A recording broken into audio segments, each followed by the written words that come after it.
l'appelle dans le langage courant la maladie des jambes poteaux parce que c'est une maladie du tissu graisseux avec une accumulation plutôt sur le bas du corps. Cette graisse qui s'accumule fait qu'en général on distingue très mal le relief du genou, le relief de la cheville. J'avais une atteinte surtout des hanches, des cuisses, des mollets. J'en ai aussi un peu au bras. Au fil des années, ça a progressé et avec vraiment la morphologie poteau, quoi. J'avais pas de genoux, j'avais pas de cheville. Je me baladais plus en short ou en robe. Je connaissais pas la maladie à ce moment-là. Même pendant mes études de médecine, on n'en parle pas. On se dit c'est peut-être que je fais pas assez de sport, c'est peut-être que je fais pas assez attention à ce que je mange. Alors on est un peu borderline et je pense que certaines patientes franchissent le pas des troubles du comportement alimentaire. Moi je faisais du sport. Comme toutes les femmes atteintes, on peut perdre du ventre, mais les jambes bougent pas d'un poil. J'ai repris mes bouquins de médecine en me demandant si j'avais pas loupé un truc et non. Et je suis tombée sur le témoignage d'une youtubeuse. C'est une maladie qui est chronique, c'est une maladie qu'on aura toujours. On sait que c'est multifactoriel en fait. Il y a une part de génétique, il y a des facteurs hormonaux. Les 3 principaux événements déclencheurs de lipœdème, c'est la puberté, la ménopause ou une grossesse. Ça touche quasi exclusivement les femmes.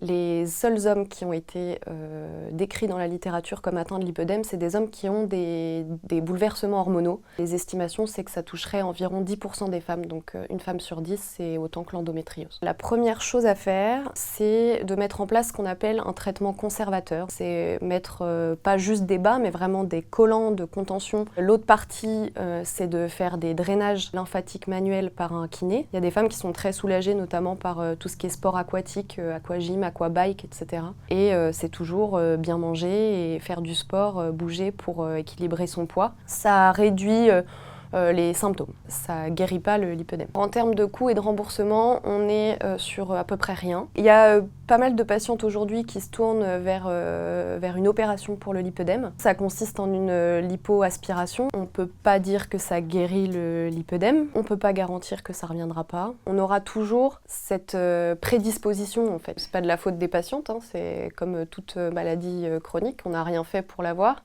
C'est pas quelque chose qu'on a mangé. C'est pas parce qu'on n'a pas fait assez de sport. C'est pas parce que on mange du Nutella ou des pizzas.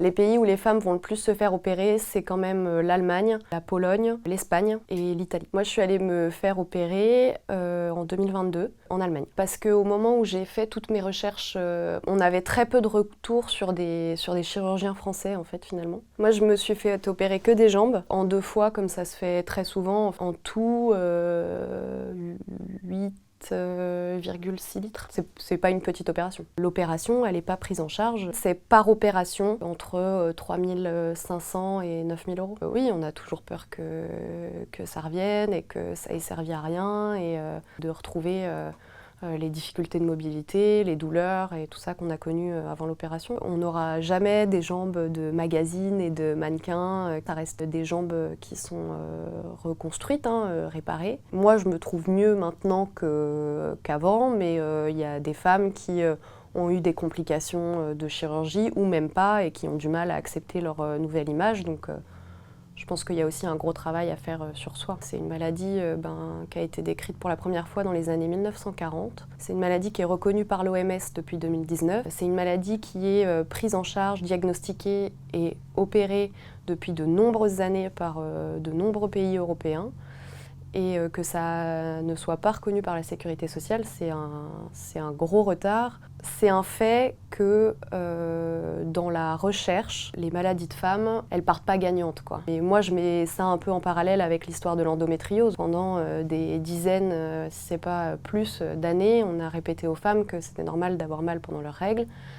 Jusqu'à ce qu'on se rende compte que finalement il y avait peut-être une pathologie derrière. J'espère qu'un jour on arrêtera de dire aux femmes qui ont un lipœdème qu'elles sont juste obèses ou qu'il faut qu'elles arrêtent de manger n'importe quoi et qu'elles fassent plus de sport et qu'on reconnaîtra qu'elles sont vraiment atteintes d'une maladie contre laquelle elles ne peuvent rien, quoi.